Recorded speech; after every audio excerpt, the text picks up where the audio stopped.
বানালেন ইনসান শেখালেন বায়ান, দয়াময় রহমান শেখালেন কোরআন, বানালেন ইনসান শেখালেন বায়ান। আল্লাহু আকবার। আল্লাহ বলেন রহমানকে চিনো না? আর রহমান আল্লামাল কোরআন খলাকাল ইনসান আল্লামাহুল বায়ান। আমি হলাম রহমান, আমি দয়াময়, আমি মেহেরবান। আমার দয়ার কোনো শেষ নাই, আমার মায়ার কোনো শেষ নাই। আমার দয়া ভালোবাসা ছাড়া এই পৃথিবীতে কোনো কিছু হওয়া সম্ভব। ওয়াসিআত রাহমাতি কুল্লা শাই, সব জায়গায় আমার আল্লাহর রহমত আছে না নাই? আল্লাহর রহমত ছাড়া এক ফোঁটা বৃষ্টি আকাশ থেকে জমিনে ঝরে? আল্লাহর রহমত ছাড়া একটা গাছের পাতা মাটিতে পড়ে? আল্লাহর রহমত ছাড়া একটা শ্বাস আমরা ভেতরে ঢুকাতে পারি? আল্লাহর রহমত ছাড়া পৃথিবীতে কিচ্ছু সম্ভব না। চিল্লায় বলেন ঠিক কিনা? আমার আল্লাহর দয়া ভালোবাসা যে কত বেশি আমরা জানি না, আমরা জানি না।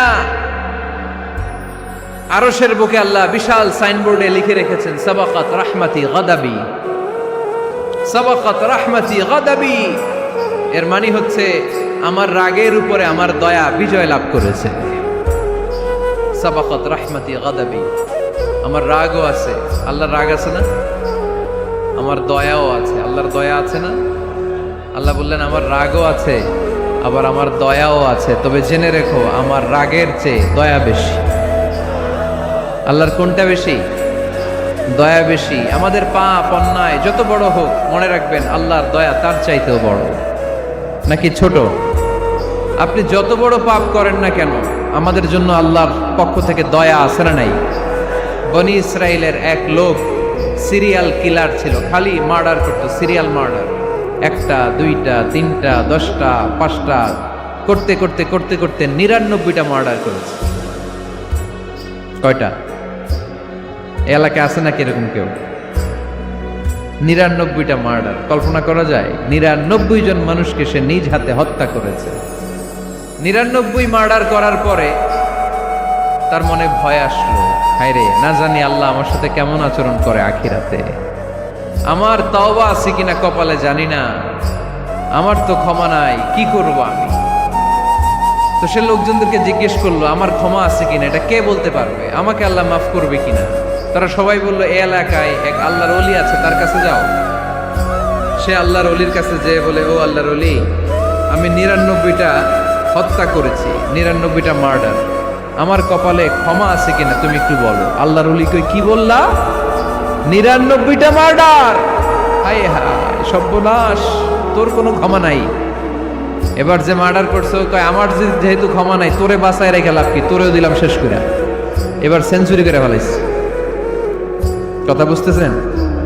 আমার যেহেতু ক্ষমা নাই, তো তোরে বাঁচায় রেখে কি লাভ, তোরেও শেষ করে দিলাম। এবার সেঞ্চুরি। সেঞ্চুরি করার পরেও ভয় আছে না নাই অন্তরে? অন্তরে তো আল্লাহর ভয়, কই যাবে? খুঁজতে লাগলো কে সমাধান দিতে পারবে। একজন বলল ওই এলাকায় একজন বড় আলেম আছে, ওই আলেমের কাছে যাও। সে আলেমের কাছে যেয়ে বলে, আলেম, আমি 99টা হত্যা করেছি, এখন আমার বড্ড ভয় হয়, আল্লাহ আমারে মাফ করবে কিনা, তুমি একটু আমারে বলো। আলেম বলে, তোমার গুনাহ যত বড়ই হোক, আমার আল্লাহর দয়া তার চাইতেও বড়। তুমি কি পাপ করেছো, কি অন্যায় করেছো? তুমি জানো না আমার রব কত মেহেরবান, তিনি কত দয়ালু, তিনি ভালোবাসার আধার, তিনি করুণার আধার। তোমার পাপ অন্যায় যদি হয় খালের পানির সমান, বিলের পানির সমান, আমার আল্লাহর দয়া সাগরের পানির সমান। তোমার পাপ আর অন্যায় যদি হয় পাহাড়ের সমান, আমার আল্লাহর ভালোবাসার দয়া হচ্ছে আকাশের সমান। তুমি যদি তওবার মতো তওবা করতে পারো, ক্ষমার মতো ক্ষমা চাইতে পারো, চোখের পানি ছেড়ে, চোখের পানির বড় দাম, চোখের পানির মধ্যে বিশাল কারিশমা, এটা আল্লাহ খুব পছন্দ করে। 2 ফোঁটা পানি আল্লাহ পছন্দ করে। এক, জেহাদের ময়দানে শহীদের গা বেয়ে ঝরে পড়া রক্তের ফোঁটা। 2 হচ্ছে অনুতপ্ত বান্দার চোখের পানির ফোঁটা। বান্দা যখন অনুতপ্ত হয়ে চোখের পানি ছেড়ে কাঁদে, তার চোখের পানি চোখ বেয়ে নাকের ডগা বেয়ে মাটিতে পড়ার আগেই ওই অনুতপ্ত বান্দার সব গুনাহ আল্লাহ মাফ করে দেয়। সে জিজ্ঞেস করলো আমার ক্ষমা আছে কিনা? আলেম বলে আছে। ক্ষমা আছে। তওবার মতো তওবা কর, তাওবাতান নাসুহা, তওবার মতো তওবা করলে আল্লাহ ঠিকই মাফ করবে। সে এতটাই অনুতপ্ত হলো, এতটাই সে আল্লাহর কাছে ক্ষমা চাইতে শুরু করলো। আলেম পরামর্শ দিল, তুমি যে এলাকায় থাকো এলাকাটা ভালো না, এলাকাটা ছাড়ো, এখানে সব ডাকাতদের এলাকা, তুমি একটা ভালো এলাকায় যাও, ওখানে যে তওবা করে ভালো মানুষ হয়ে যাও। সে নিয়ত করে কাপড় চোপড় গুছিয়ে ভালো এলাকায় যাবে, ঘর থেকে বেরোয়ার সাথে সাথেই মালাকুল মাউত চলে আসছে, তার রুহু কবজ করে ফেলছে। এখন রুহু কে নিয়ে যাবে? ফাজাত মালাইকাতুর রাহমা ওয়া মালাইকাতুল আযাব, রহমতের ফেরেশতারাও আসছে, আযাবের ফেরেশতারাও আসছে। রহমতের ফেরেশতারা বলে না না, সে তওবার নিয়ত করেছে, যদিও তওবা করতে পারে নাই, যদিও ভালো এলাকায় যেতে পারে নাই, তওবার নিয়ত করেছে, অনুতপ্ত হয়েছে, ক্ষমা চাওয়ার চিন্তা করেছে, আমরা তার রুহু নিয়ে ইল্লিনে রেখে দেব।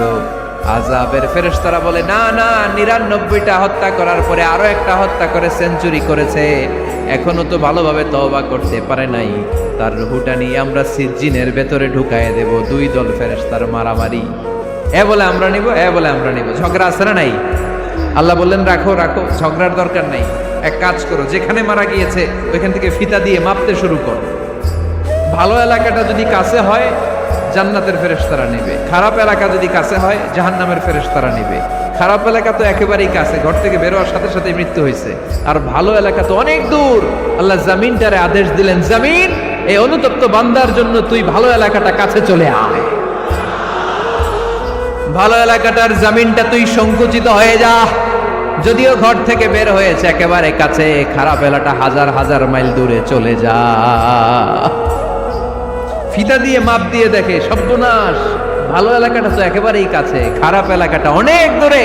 আল্লাহর ফয়সালা অনুযায়ী রহমতের ফেরেশতারা তার রূহকে নিয়ে জান্নাতের ভেতরে ঢুকিয়ে দিয়েছে। ৯৯টা হত্যা করার পরে আরো একটা হত্যা করে সেঞ্চুরি, ১০০টা খুন করছে।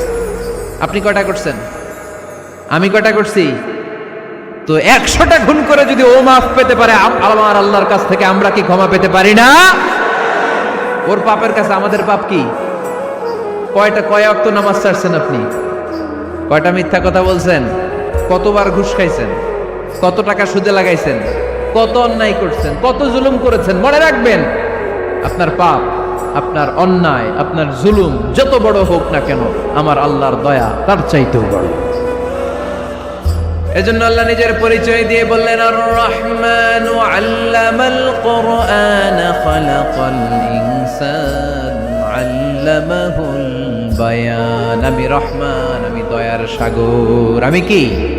আল্লাহ তুমি দয়ার সাগর, রহমানুর রহিম, তোমার দয়াই পূর্ণ আমার সারা নিশিদিন, তোমার দয়াই পূর্ণ আমার সারা নিশিদিন। আলহামদুলিল্লাহ পড়েন, তাহলে বুঝতে পারলাম আমার আল্লাহর দয়ার কোনো শেষ আছে?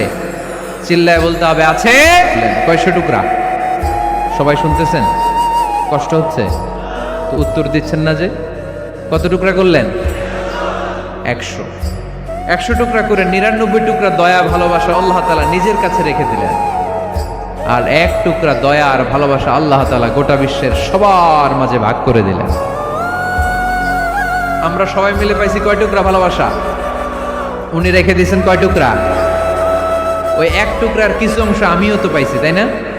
আপনি পেয়েছেন, আমরা সবাই পেয়েছি, গোটা বিশ্বের সবাই, আদম আলাইহিস সালাম থেকে শুরু করে কিয়ামত পর্যন্ত যারা আসবে, এসেছিল এবং এখন আছে, সবাই মিলে কয় টুকরা? ওনার কাছে কয় টুকরা? কিন্তু এই ১ টুকরা যে আমরা সবাই ভাগে যোগে পাইলাম, আমাদের ভালোবাসার নমুনা দেখছেন? একজন আর একজনের ভালোবেসে বলে আত্মহত্যা করে ফেলে, আছে না নাই? আছে না? সালমান শাহ মারা গেছে, এই দেশের কয়েকটা মেয়ে গলায় রশি দিয়ে আত্মহত্যা করছে, শুনছেন? অমুক সেলিব্রিটির কি হয়েছে, ছাদ থেকে লাফ দিয়ে পরে মাথা ফাটায় ফেলছে। ভালোবাসা আছে না নাই? যারে ভালোবাসে তার নাম আবার ছেলেরা হাতের মধ্যে কেটে কেটে লেখে। শরীয়তপুরে এগুলো নাই আলহামদুলিল্লাহ। হ্যাঁ, প্লাস দিয়ে লেখে, প্লাস। ধরেন আব্দুল্লাহ প্লাস শামিমা, তো এ প্লাস এস, রক্ত দিয়ে লেখে, রক্ত। আমি অবাক হই, নিডেল, সুই, সুই দিয়ে কেটে কেটে লেখে আব্দুল্লাহর এ প্লাস শামিমার এস। কি ভালোবাসা!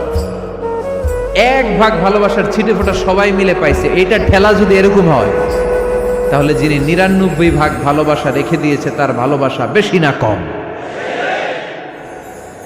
দেখেন, ছোট্ট বাচ্চাটা রাতে খেতে চায় না, মা যদি বলে খাও, বলে না, খাবো না। আব্বু অফিস থেকে আসুক, আব্বুর কোলে বসে বসে আব্বু আর আমি একসাথে খাবো। এই ছোট্ট বাচ্চাটা কিছু বোঝে না, কিন্তু তারপরও তার বাবার জন্য ভালোবাসা তার হৃদয়ে ঢুকাই দিছে কে? আপনাদের এলাকায় মুরগি পালেন না আপনারা? মুরগি যখন বাচ্চা নিয়ে হাঁটে, দেখবেন মুরগি ছানা ধরা যায় না। ধরতে গেলে মা মুরগিটা কি করে? কামড় দিতে আসে। এই ছোট্ট বাচ্চাগুলোর জন্য মা মুরগিটার হৃদয়ের ভিতরে ভালোবাসা ঢুকাই দিল কে? আমি পত্রিকাতে এমনও দেখেছি, বন্যায় এক মা পানি খেতে খেতে খেতে খেতে খেতে খেতে মরে গিয়েছে, কিন্তু শিশুটাকে একটা বালতির মধ্যে চাপিয়ে মাথায় তুলে ধরে রেখেছে। মা পানি খেতে খেতে নিজের জীবনকে বিলিয়ে দিয়েছে, কিন্তু বাচ্চাটা মরে নাই। বাচ্চার জন্য কি ভালোবাসা! এই ছোট্ট বাচ্চার জন্য মায়ের হৃদয়ে জান স্যাক্রিফাইসের মতো এই ভালোবাসা ঢুকাই দিল কে? আমাদের প্রতিদিনই ভালোবাসা, সকালে ভালোবাসা, বিকেলে ভালোবাসা, সন্ধ্যায় ভালোবাসা, শীতকালে ভালোবাসা, গ্রীষ্মকালে ভালোবাসা। আমাদের ইসলামে শুধু ভালোবাসাবাসী, ঠিক কিনা? রাসূল আমার ভালোবাসা, রাসূল আমার আলো আশা, রাসূল আমার প্রেম বিরহের মূল আলোচনা, রাসূল আমার কাজে কর্মের অনুপ্রেরণা। চিল্লায় পড়েন আল্লাহু আকবার। আমাদের ভালোবাসার কোনো কমতি আছে? 24 ঘন্টা আমাদের ভালোবাসা আছে না নাই? 365 দিন আমাদের ভালোবাসা আছে না নাই? এই জন্য আলাদা করে আমাদের কোনো দিন লাগে না, বিশ্ব ভালোবাসা দিবস দরকার হয় না। যারা মাকে দেখতে পারে না, বাবারে দেখতে পারে না, এরা একদিনের জন্য মা বাবাকে উইশ করতে যায়, আর নাম দিছে বিশ্ব মা দিবস, বিশ্ব বাবা দিবস। কিছুদিন আগে দেখলাম বিশ্ব ডিম দিবস। কি দিবস? আমি কি মিথ্যা বললাম? ছিল একটা বিশ্ব ডিম দিবস। কিছুদিন পরে বানাবে বিশ্ব বাঁশ দিবস, যে যারে বাঁশ দিতে পারে। এরপর একটা বানাইছে শুনলাম বিশ্ব চিন্তা দিবস। তো এটা কি দিবস? কয় এই দিন আমরা সবাই মিলে চিন্তা করি যে আসলে আমাদের কি চিন্তা করা দরকার, আছে না নাই? তো এই যে ওরা বিশ্ব মা দিবস, international mother day, international father day, মা দিবস, বাবা দিবস বছরে একবার ওল্ড হোমে রেখে আসে, বৃদ্ধাশ্রমে। যেহেতু সারা বছর বৃদ্ধাশ্রমে, বছরে একদিনও যদি মারে স্মরণ না করি কেমন হয়? তো একদিন ওই মা দিবসে মারে একটা কার্ড দিয়ে উইশ করে আসে, কিছু টাকা দিয়ে আসে। ওদের তো মা বাবার প্রতি দয়া নাই, শ্রদ্ধা নাই, ভালোবাসা নাই। এজন্য ঘটা করে ওদের দিবস পালন করা লাগে। আমাদের 24 ঘন্টা 365 দিনই ভালোবাসা, তাই এই দিবস ফিবসের আমাদের দরকার নাই। চিল্লায় বলেন ঠিক কিনা? জন্মের পর থেকেই তো আমাদের ভালোবাসা, মৃত্যু পর্যন্ত ভালোবাসা, আমৃত্যু ভালোবাসা। এই জন্য বিশ্ব ভালোবাসা দিবস, এটা ইসলাম কখনো সাপোর্ট করে না। ভালোবাসার কেন্দ্রবিন্দু একজন, চিল্লায় বলতে হবে তিনি কে? 100 টুকরা করে আমাদেরকে দিয়েছেন কয় টুকরা? উনি রেখেছেন কয় টুকরা? দেখেন, এক টুকরা ঠেলায় বিশ্ব ভালোবাসা দিবস আমরা পালন করি। ভালোবাসার গান, ভালোবাসার নাটক, ভালোবাসার ফিল্ম, ভালোবাসার কবিতা, অভাব নাই। কত ভালোবাসার স্টোরি আপনারা জানেন, এত ভালোবাসা। কিন্তু সবাই মিলে ভালোবাসার এক অংশ আমরা ভাগে যোগে পেয়েছি। এক অংশের নমুনা যদি এমন হয়, 99 টুকরা ভালোবাসা যিনি রেখে দিয়েছেন নিজের মধ্যে, তার ভালোবাসা বেশি না কম? চিল্লায় বলেন বেশি না কম? এজন্য আমরা আল্লাহর ভালোবাসার ভিখারি, আমরা আল্লাহ তাআলার রহমতের ভিখারি। আল্লাহর রহমত ছাড়া কেউ কোনোদিন জান্নাতে যেতে পারবে? কোনোদিন নিজের আমল নিয়ে বড়াই করবেন না। আপনার কি ভাবেন যে আপনার আমল দিয়ে আপনি জান্নাতে যাবেন? শরীয়তপুরের আজকের এই প্যান্ডেলে যারা বসে আছেন, কার এরকম ভরসা আছে যে হুজুর আমি এত আমল করেছি, আমার আমলের বদৌলতে আমি জান্নাতে ঢুকবো? কে কে আছেন দেখি? আল্লাহর ওলি আছে? এরকম কোন আল্লাহর ওলি? হ্যাঁ, আছে? নাই। আল্লাহর হাবিব বললেন, আল্লাহর রহমত ছাড়া, ভালোবাসা ছাড়া কেউ কোনোদিন জান্নাতে ঢুকতে পারবে? আম্মা জান আয়েশা বললেন, ইয়া রাসূলুল্লাহ আপনিও না?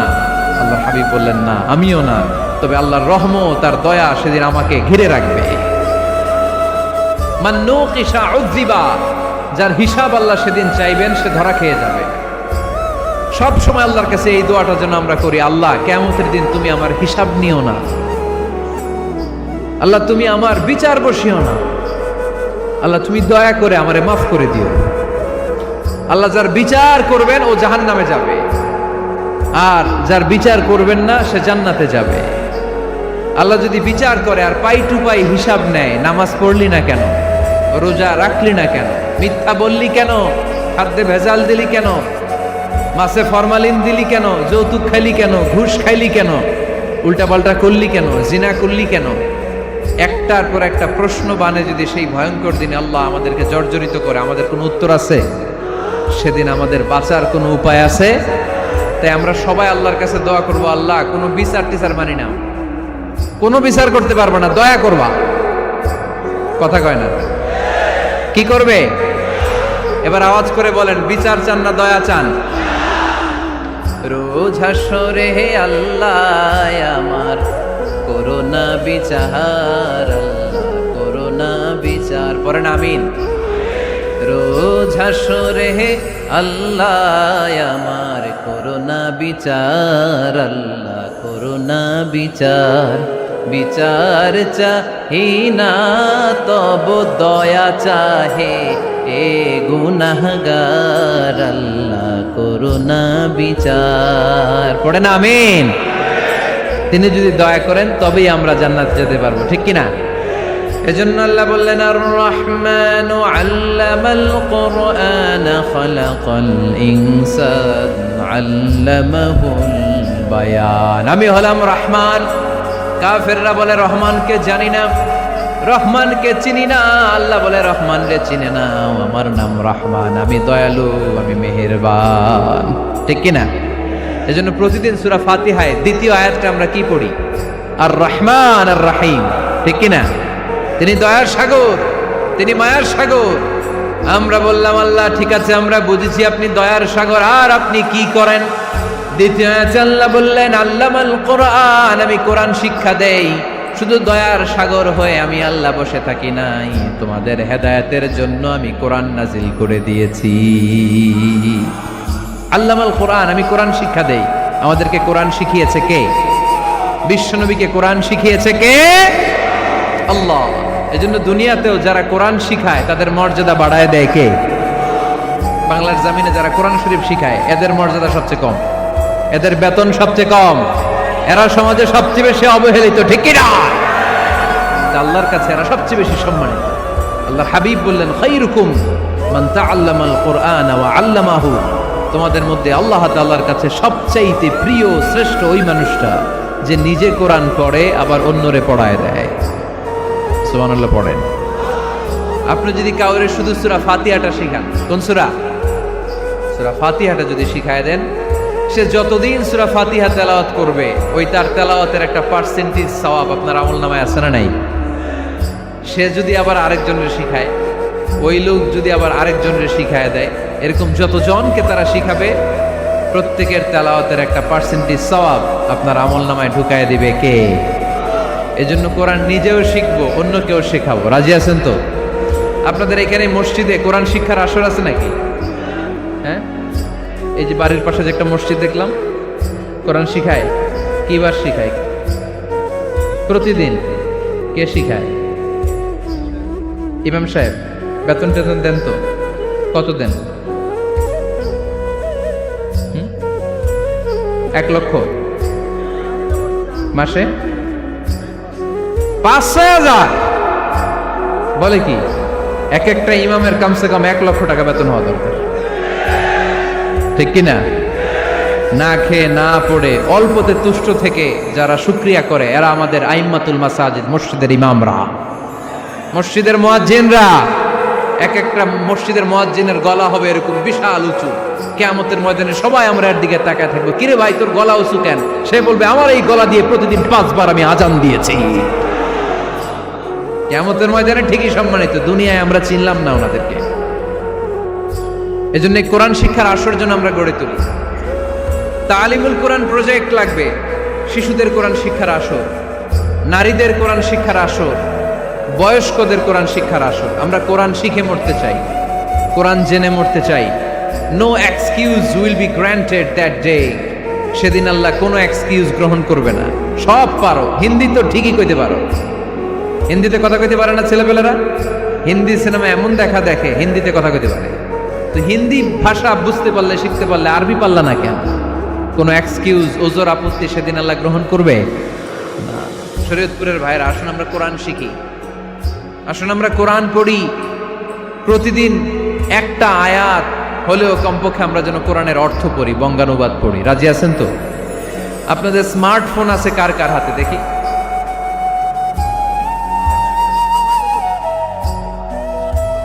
আপনারা কি অ্যানালগ? স্মার্ট আপনি? মাশাআল্লাহ। তোমরাও কি স্মার্ট? হ্যাঁ, ঠিক আছে, হাত নামাও, হাত নামান সবাই। তো এই যে স্মার্টফোন আসছে স্মার্ট বানাইতে। যেই ফোনের মধ্যে কোরআন নাই সে আনস্মার্ট, ঠিক কিনা? যার মোবাইলের ভেতরে কোরআনের অ্যাপস আছে, ডাউনলোড করে অ্যাপস রেখেছে, সেই হচ্ছে আসল smart. He is the real hero, he is the real smart. এজন্য মোবাইলের অ্যাপসের ভেতরে কোরআন ঢুকাইতে হবে। শরীয়তপুরের ছেলেরা খুব সহজ, অ্যান্ড্রয়েড সেট ইউজ করলে প্লে স্টোরে যাও, যে তুমি বাংলা কোরআন লিখে চলে আসবে। আইফোন যদি ইউজ করো অ্যাপ স্টোরে যাও, ওখানে যে বাংলা কোরআন লিখে চলে আসবে। সহজ। এত সহজ হওয়ার পরেও আল্লাহ কি বললেন আমরা যদি না শিখি, না জানি, আল্লাহ কি ক্ষমা করবে? যা বলার সব আল্লাহ বলে দিয়েছে এই কোরআন। এই কোরআনে শুরু হয়েছে বিসমিল্লাহির রহমানির রহিম দিয়ে, মানে বা দিয়ে। কি দিয়ে? চিল্লায় বলেন না, কি দিয়ে? বা দিয়ে। আর এই কোরআন শেষ হয়েছে সূরাতুন নাস দিয়ে, যে সূরার শেষ আয়াত হচ্ছে মিনাল জিন্নাতি ওয়ান নাস। বা আর সিন মিলাইলে কি হয়?